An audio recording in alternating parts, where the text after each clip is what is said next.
Hey John, how you doing, my friend? Hey, Eric. I am alive. I am home. Those are both good Both things. positives, both on the positive. Yes. I apologize for having to pull the emergency contingency plan last week on you. Thank you. I appreciate that. It's all good. I did listen to the episode, and I had forgotten that I literally started beekeeping while we were podcasting. Yeah. That's so funny. No, I did not remember that. That was awesome. Anyway, that was fun. Yeah, what Eric did not say last week was I came down with COVID and I was in the I figured that throes. was your information to share. No, it is. I was in bed and I was not speaking last week at podcast recording time. I think I texted you and was like, yeah, it's not going to happen. Sorry. Yeah. So anyway, but because we were prepared, we had already discussed a couple of contingency possibilities. What happens if I happen to be where there's like no Wi-Fi or I can't do something, or what I did not plan for was I can't actually speak, which yeah, I'm not sure that my voice, and not I'm sure, I know my voice is not back yet. I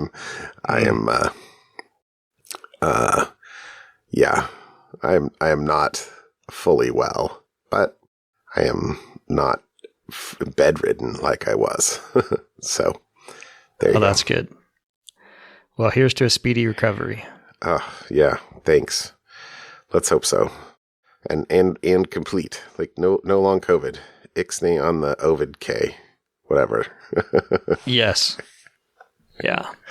So, but how are you? Yeah. So I'm great. I actually just got home as well, because this week was supposed to be vacation week for me. So it was, you were gone the last 2 weeks, and I was going to be gone this week. Mm-hmm. And I will try hard to make a long story short, but my boy is in driver's ed classes. And we thought we had done the math right on how many he could miss or how many makeups he could have. When we started double checking right before we left, we realized we were going to be 2 days short, which would have meant having to repay the class fee and start over again in October, and him not getting his license until January. From scratch. Yeah. From scratch. Because we would have missed anyways. So family, we do our annual, almost annual family vacation with my wife's family in Sun Valley, Idaho. And we took 2 cars because the boy and I had to come back today so that he could take his classes tomorrow and Friday, which are his last 2 classes. And then he does his drive, and then he gets his license. So nice. Well, yeah. I'm sorry for the vacation, but it was still fun though. It was cut a little bit short, but I got some fishing in with my oldest daughter. We caught 7 brown trout, 7 nice, decent sized trout. It was a lake that had just been stocked the week before, so these are fun. Not okay. smart fish. But I did a lot of basically relaxing and a lot of reading, and I even listened to a few books on the drive over, which my boy actually enjoyed enough to the point where he's like, maybe I'll read the first 3. So, ooh. Anywho, it was pleasant regardless. So I had a pleasant week. Even though it was cut a little short. That is very cool. That is awesome. My reading, one of my readings is a series that is going to be my something fun today. So we'll get to that part. Okay. Later, but I listened to books 4, 5, and 6 of the Cytonic series, the Brandon Sanderson Cytonic. Wait, 4, 5, and 6? Yeah, they're novellas with a co-author. Oh. So they're not Brandon Sand. I mean, he's the headliner on the book, but it continues the story and kind of overlaps with book 3 somewhat, but tells the story from the perspective of 3 different characters. Oh. So book 4, you get the story told from one character. Book 5, you get the continuing story told from another character. And then book 6, you get it from an even different character. But it's still the same world,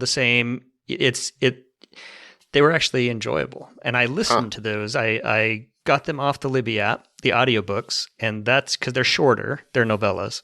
I think it was only 5 hours each. And so we listened to those on the drive because the drive is 9 hours. So we listened to 3 books coming and going. It was fun though. It was good. Well, just in terms of listening, because part of our vacation, we rented a car in Paris and we drove to Germany and around Germany for a little bit and then back to Paris. And so while we were in the car, we listened to Project Hail Mary again. Yes. Fun. The boys and I had listened to it, but my wife had not. And I knew that she would like it, but she's kind of like you were, where she just doesn't listen to books very much. Although right. we have often listened to books. Well, it used to be books on CD when the kids were little, but doing road trips and stuff like that. But I knew that she would love this book because, she's a biologist. Exactly. Yeah. She's a biologist and she loves music. And, Rocky speaks in music and it's all about using biology to save the earth. So it was totally right up her alley. She very much enjoyed it. And it was nice because, when we picked up my younger boy and he joined us, he could kind of join right halfway through the story because, we had listened to it before. Right. So, but anyway, we re-listened to the whole thing and that was awesome. So, all right. Well, I have the most important question. Okay. How did your bees do with 2 weeks no Jon? Dude, I'm going to get some honey. So they did fine, I guess. You should go on vacation more often is what it sounds like. Yeah, well, we know that I bothered them more than I helped them. One of the colonies. So I think when I left, I was really excited. I forget if I said on the podcast or not, but I had 4 new queens that they had all raised themselves that I had seen, and I didn't know if they were mated or not, but I had seen the queens. I knew they were going to be fine, or I thought they would, things were going to be good. So I did manage to check the colonies earlier this week, and 3 of those 4 are like totally good. I marked them, meaning I put a little dot of paint on their back to make them easier to see in photos. And but the 4th, I didn't see any eggs. I didn't see any queen. So I gave them another frame of eggs to see if they'll raise a queen. Although it's getting really late in the season, so I'm not sure that that's gonna work. So I'll probably give that a couple more weeks, and if that doesn't, I'll just combine them with one of the colonies that has a queen and call that good. But yes, and I have 6 supers that are all mostly full of honey. So assuming that they don't like eat it all in the next couple of weeks, but it's not capped yet, which it needs to be capped generally before you harvest it. So, we're running late this year, but I figure I'm going to make a reservation for the reserve the honey house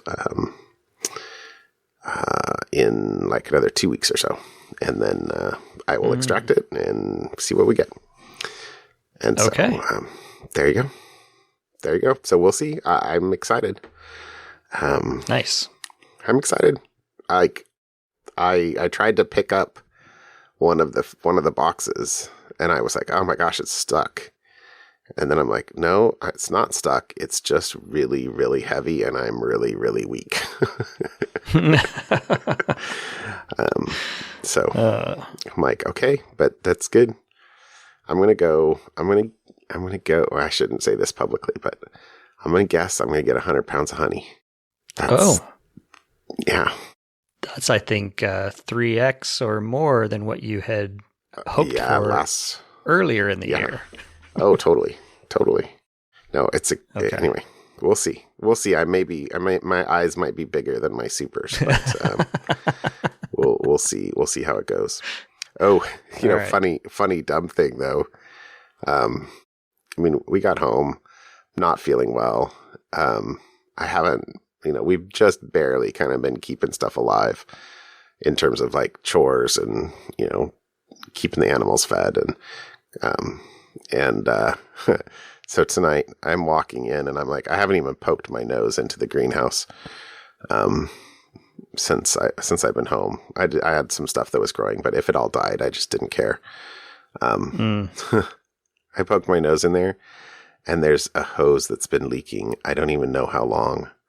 The bottom floor of the greenhouse, like the lower level, which is about maybe 4 feet wide by like, say, 10 feet long, has got like 4 inches of water. And so I turned off the spigot. It's the sort of thing that the spigot's on because it's got a hose, and then the end of the hose has a watering can with its own valve. And so I always just water with the valve. And I don't know how or why, but there were 2 places where there were clearly spraying from the hose, like leaks, like mouse bit into it maybe, or just sunlight cracked, or I don't even know why or how, but clearly it's been leaking for, I don't even know, it could be up to 2.5 weeks, because the last time I went in there was a day or so before we went on vacation. And so anyway, it's a mess. So I will have, like I said, I couldn't cope with it tonight. I turned the hose off, and I'll just let the water hopefully soak in, and then kind of see what kind of cleanup I have to do. All right. There's always something. Yeah. It's always something.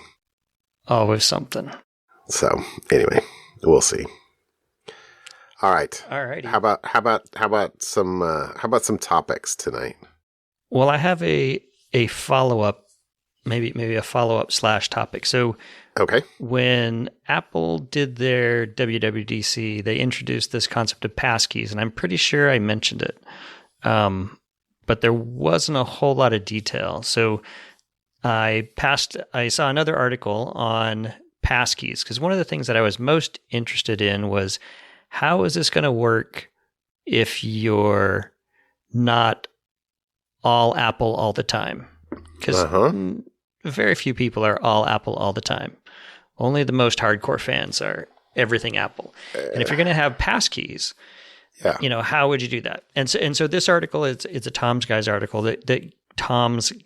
article that goes through what it is, how it works, and the section I just wanted to just poke here was on how does it work if it's not an Apple thing. So the example they give is, what if you sign up on your iPhone and use a passkey for, a Roku, for example, a streaming service, and you want to log into that streaming service on your Roku. Roku doesn't have Touch ID or Face ID, which is a key part to this. Well, what happens in that case is that service, that other device, Roku, to support passkeys, needs to generate a QR code. And then you scan that QR code with your phone or iPad. Then your iPhone uses Face ID or Touch ID, confirms it's you, and then allows that device to continue to log in. And you can use these anywhere. And so, including the other addition is, if someone is trying to log into a service using an Apple device that isn't yours, those passkeys can be shared via AirDrop. So I can share my passkey to someone else so they could log into my site from their device, apparently. So it's kind of a follow-up, more detail. But we'll see. The article is very... It's nice that they've kind of seemingly thought about some of those things.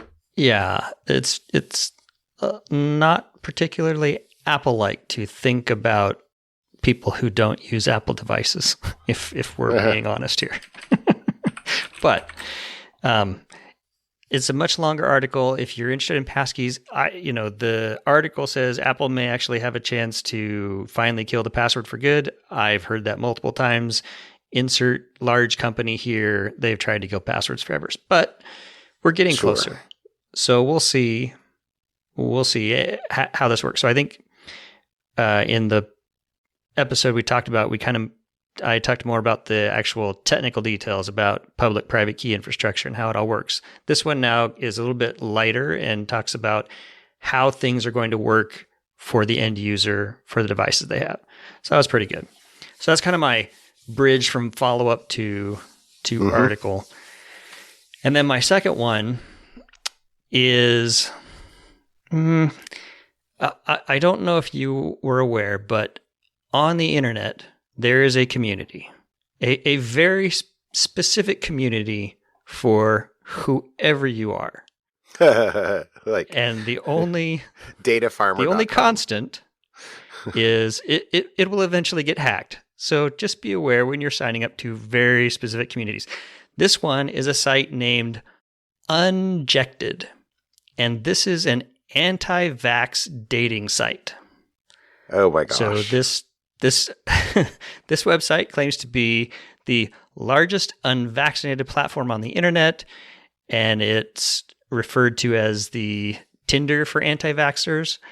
So aside from all these things, the site even includes mRNA-free blood match and fertility directories. So you can, if you've never been vaccinated, you can donate blood, sperm, eggs, etc. to other members. So pretty private stuff, regardless of your political opinion or your opinion on the site. Definitely some private stuff. Well, this site was discovered to have some security holes, which allowed a user, a security researcher, was able to log into the website.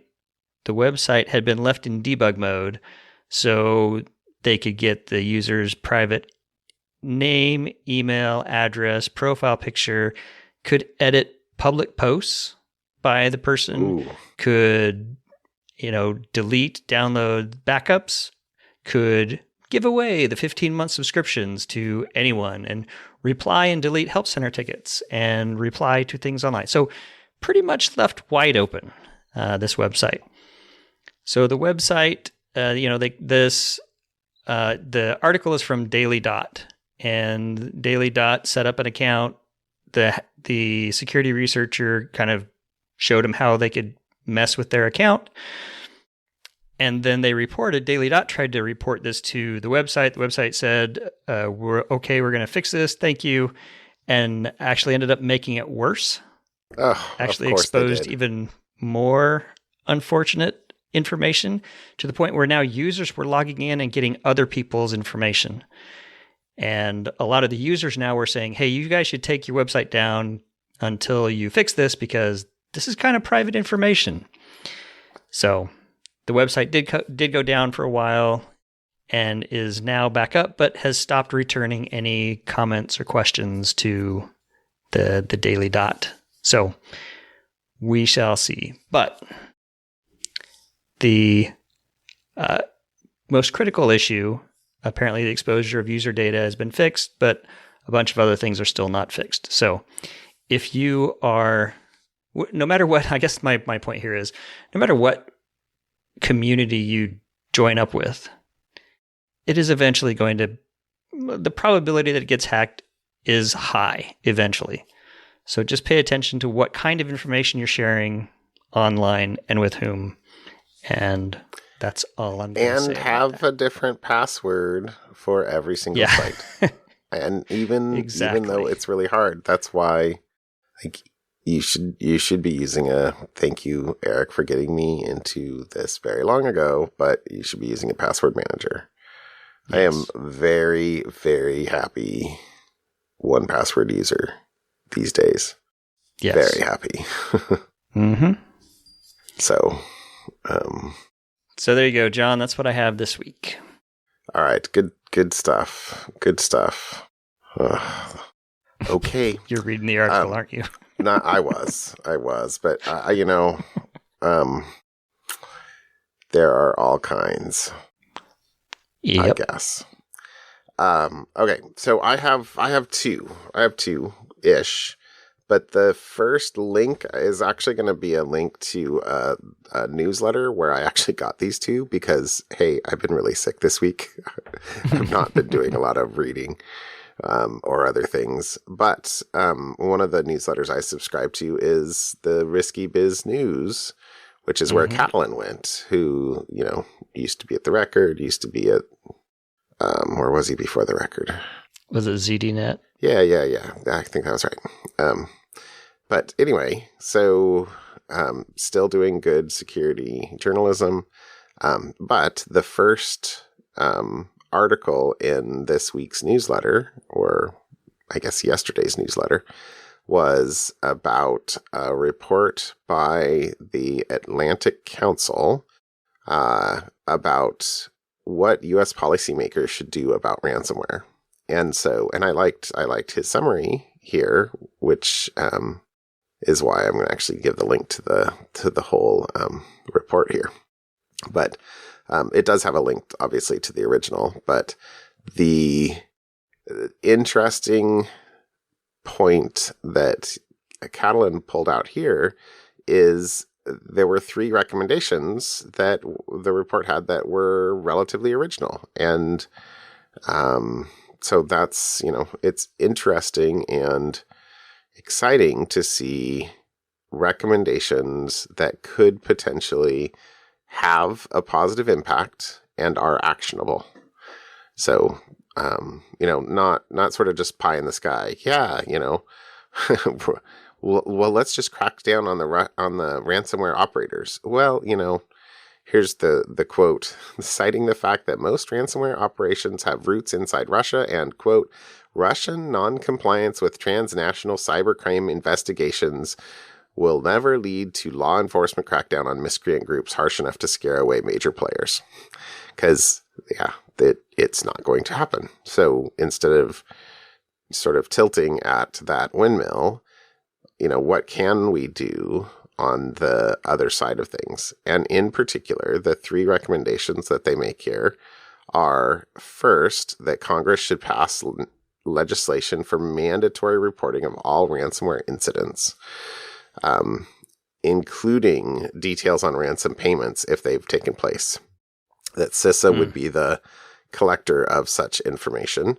And the benefit would be that law enforcement would have better insight into the landscape, the threat landscape, compared to the, sort of what are very anecdotal, I'll say, stats today. The quote in the article is most likely very inaccurate stats. Right. So the second recommendation is that since the vast majority, I'm just going to read this one, since the vast majority of targeted ransomware attacks are against small and medium-sized businesses who can't afford expensive cybersecurity plans and resources, Congress should establish a tax relief program for SMBs to encourage them to implement security best practices such as deploying MFA, backup solutions, and IR plans, incident response. So, this is about how do you align incentives? The incentives exactly are not currently aligned effectively. And the third suggestion is that Congress should also pass legislation offering federal tax credits to SMBs, money for them to use to hire or retain employees with cybersecurity expertise, similar to past minority hiring programs. And similarly, these tax credits could also be spent on cybersecurity training programs. So basically, upskilling. So, right, three possibilities that could have a positive impact. You're not going to eliminate ransomware; it's too lucrative at the moment, and there's not enough downside. Mm-hmm. But the one of the other comments wasn't in these 3 recommendations, but was about really attacking the cryptocurrency off ramps too. What did they say? What they call them? Sorry, cryptocurrency cash out schemes. So right. Anyway, so we'll see. So that's the first article. Liked that.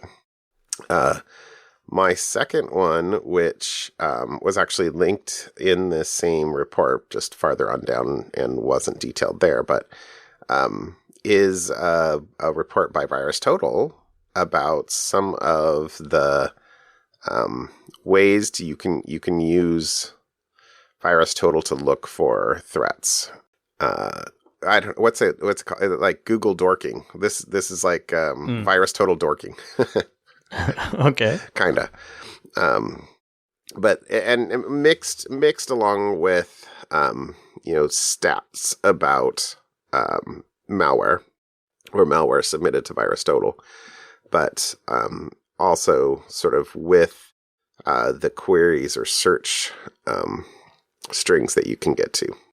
So some of the stats here are kind of the headline stuff is 10% of the Alexa top 1,000 domains have distributed suspicious software. Mm-hmm. I'm surprised that it's that high, but file sharing sites are probably among that and probably account for a non-zero number of those. But there's also a number of sites that have been co-opted into distributing, software. So let's see. It says 0.1%. So I guess that's 1 in 1,000 percent. So 0.1% of legitimate hosts for popular apps have distributed malware. I'm going to assume that's unbeknownst to them. I'm gonna guess so. Yeah. Let's see. 87% of the more than 1 million signed malicious samples uploaded to VirusTotal since January of 21 have a valid signature. So, I don't think I realized that the number of signed samples was that high, but that's interesting. It says in a growing social engineering trend, 4,000 samples either executed or were packed with legitimate app installers. I don't think that's a new thing, but so that's downloading an installer for an app that's completely legitimate, but stuck inside the installer is a piece of malware. Yeah. Somebody's little Trojan horse thing going on there. Yeah, exactly. It says there's been a steady increase in the number of malware visually mimicking legitimate applications, with Skype, Adobe Acrobat, and VLC comprising the top 3. And the parsing of this sentence is a little confusing to me, but it says 98% of samples, including legitimate installers in their PE resources, were malicious. So, I don't understand that sentence. I think what that means is that 98% of the time, if one of the resources in the resource section is itself an embedded installer, the sample's malicious. That's how I parse that. It was confusing. Installer inception. Yes, installception. Yes, exactly. Okay. Anyway, so it goes through some samples. So, and I'll just kind of enumerate the samples. It's hard to show a search, a complex search thing in audio, but they're in the link if people are interested. So one of the ways is looking at execution parents. So if you see unusual or suspicious execution parents for a legitimate piece of software, it's possible that it's being dropped by something else. And there's a way that you can search for malicious, or not for malicious parents, but search for parents. And so in the example they give here, it says, quote, almost half of all execution parents for a legitimate installer seem to be malicious. We used this approach to find suspicious execution parents of legitimate installers. And then below, you can find the top 5 most detected execution parents with known distribution URLs. And so there's a table there.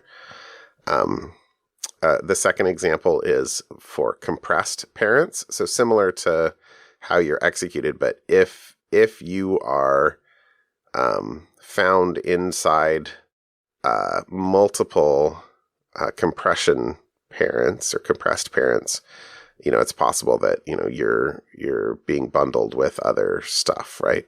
So even if it's a legit piece of software. And there's the comment here is that we found around 24% of compressed parents were detected as malicious by several antiviruses. They have examples.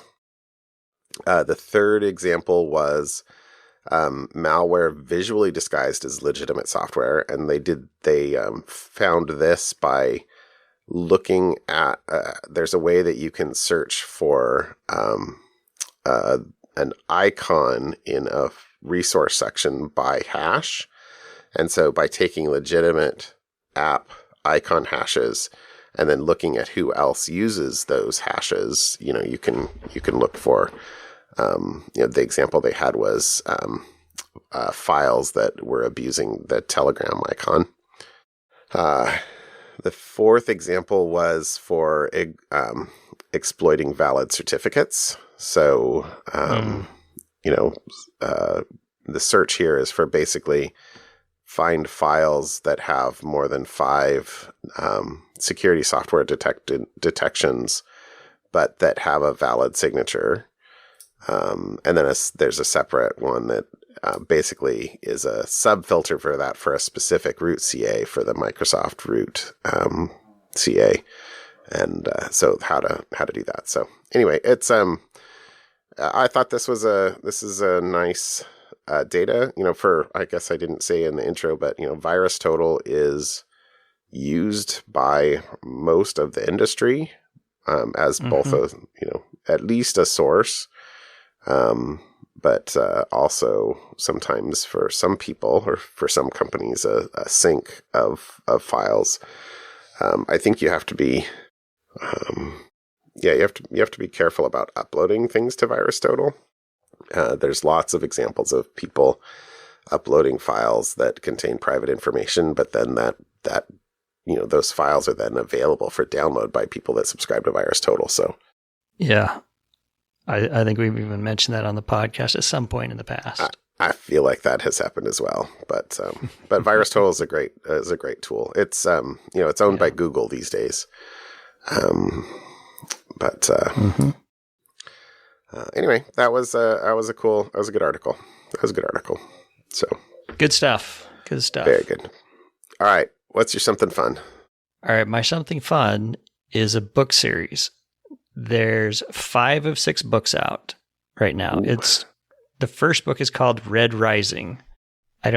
It's by Pierce Brown. Have you read this, or is this on your list anywhere, John? Do not think that I have.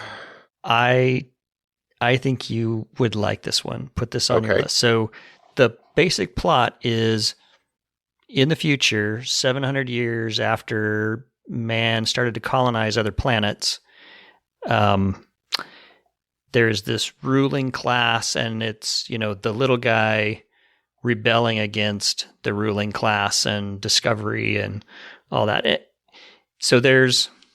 Anyways, it's very sci-fi. I think of it as it has a little bit of Hunger Games in it, a little bit of The Expanse in it, and it is very much a military style story. There is a lot of people who die. It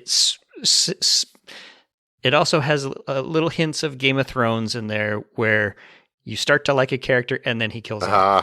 I didn't like that.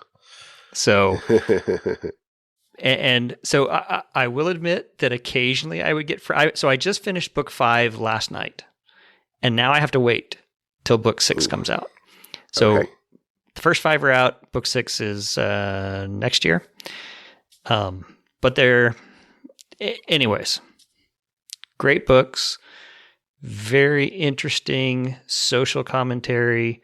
Like I said, it's outer space. It talks about how you actually would terraform planets and, from Mercury. What are the problems with trying to terraform Mercury and versus Mars versus Venus, and then the poor people way out trying to terraform Pluto and what they're, anyways, it's very well done. We'll link to the Wikipedia if you want kind of the plot summary, which doesn't give away too much. I mean, it kind of does give away the story a little bit, but it'll give you a feel for what the basic outline of the story is. So just finished book 5, and now I got to wait for book 6. So, okay. But it's, if you like sci-fi, if you like The Expanse, if you like The Hunger Games, if you like kind of the Game of Thrones in space, if that sounds appealing to you, I think you would like this book series. Okay. All right. I'm gonna go look for it right now. And okay. I've been waiting ever since before we even started recording, John, because you snuck in for your something fun in our notes the word secret! Exclamation mark. So I've been waiting for the last hour. What is the secret? Okay. Hold on. I have to add this, or at least get this up on here. Okay. On my Amazon wish list here. There you go. Okay. Red Rising. Okay, I'm going to actually share my screen with you because we're going to have fun for the next minute for our something fun. Okay. Where's my Skype window? Okay, share screen. Okay, so, sorry, I have not given it preferences to do this, and so if I try and share my screen, it's gonna make me restart Skype. Oh. Never mind. Okay. So failure on that. So I got my DALL-E invite. Oh, okay. It's my something fun. So I was gonna make you give me something to put into the DALL-E text box. We could see what it looks like. So we could see what it looks like. Exactly. So, and just as an example, I've done a few. I only got it, and so I think. I haven't spent a ton of time with it, but you only get 50 free tries anyway. And after that, you have to buy credits, to do it. But so an example of, let's see, the string I did was a Dungeons and Dragons wizard casting a fireball in front of an arcane tower in the style of Rembrandt. So here's my, let's see the picture.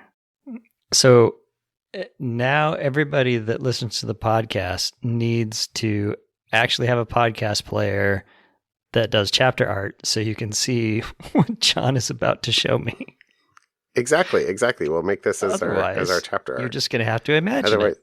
Well, maybe I'll tweet out the picture. All right, now let me throw this in our notes here. There you go.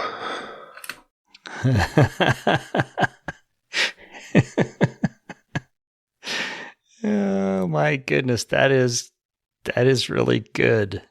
Right? I don't know. I don't think this one came out quite as good as the other, but this next one is a monkey in a spacesuit playing chess with an alien surrounded by a nebula in a realistic style. So this did not actually come out as good, I would say, because I'm not quite sure he's not playing with an alien. He's playing with a monkey throwing a snowball. I don't know that one. Is it a monkey throwing a nebula? I don't see the picture yet. Yeah, well, hopefully it'll come through here shortly. So I see a monkey in a spacesuit. Right? And a monkey that looks like it's got a nebula. It's part of the nebula. Right? Yeah. Okay. I mean, okay. Anyway. So now, but the something fun has to be, you have to give me a sentence.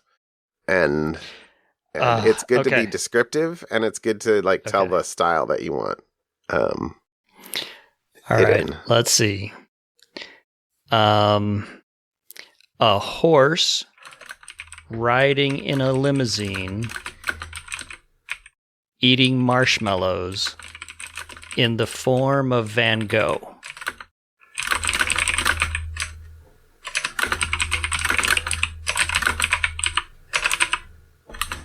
All right. I did in the style of Van Gogh, but in the style of Van Gogh, we'll have to see. All right, it's generating. I hope that means my my invite is coming soon too. I think we signed up roughly the same time. All right. Well, I don't know. So I'm just gonna, instead of trying to save these things, I'm gonna copy this set of images into our notes here. They're pretty good. They're pretty good, dude. Oh, you kind of put me on the spot. I'll have to give you the story of why that popped up in my head.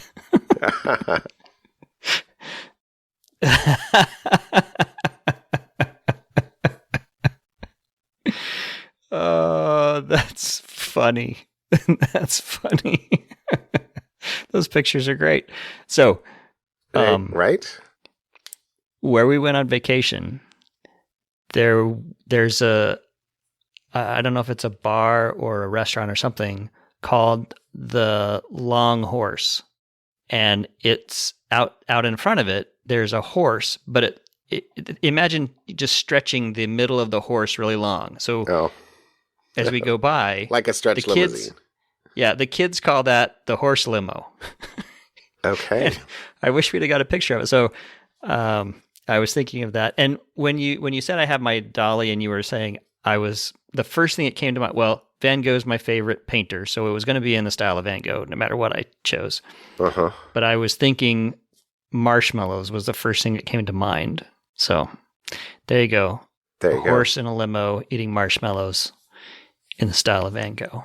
There you go. Well, I will That's so awesome.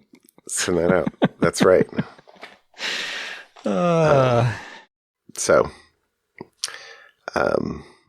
All right. Do you want to do another one, or is that enough?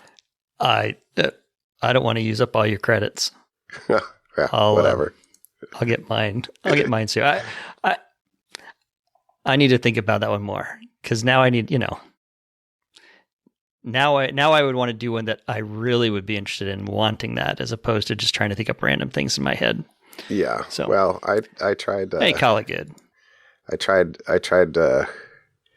What was this? Here was this. A cow on a skyscraper. This is my son. A cow on a skyscraper sticking his tongue out during an alien invasion oil painting. So, this is that one. If nothing else, this is a creativity inspiration tool. Right? No, it's cool. It's very cool. I like the far one on the right, the far right. I like that one. Right. Oh yeah. Here was. Sorry, I'm giving you the other ones that we did. Tonight. A unicorn on a rugby field kicking a field goal against a team of dinosaurs. Pencil art. It didn't quite get the dinosaurs right, but there's kind of like a triceratops-ish that looks like a unicorn. So it's a triceracorn. Triceracorn. Oh, that's hilarious. Oh my goodness. So anyway, those are hilarious. Yep. All right. Well, that was my something fun. And I figured I should keep that as a surprise. Since yeah, I don't know. I was excited that I got my invite. Yeah, that's fun. Good stuff, John. All right, man. Well, I'm glad you made it home safe. And yeah, you too. I am home. Yeah. I hope you're feeling better soon. I am not. I'm not 100%. Let's just say that. So no lunch for a while. Yeah. All right. All right, dude. Have a good night. I'll talk to you later. Bye. Bye.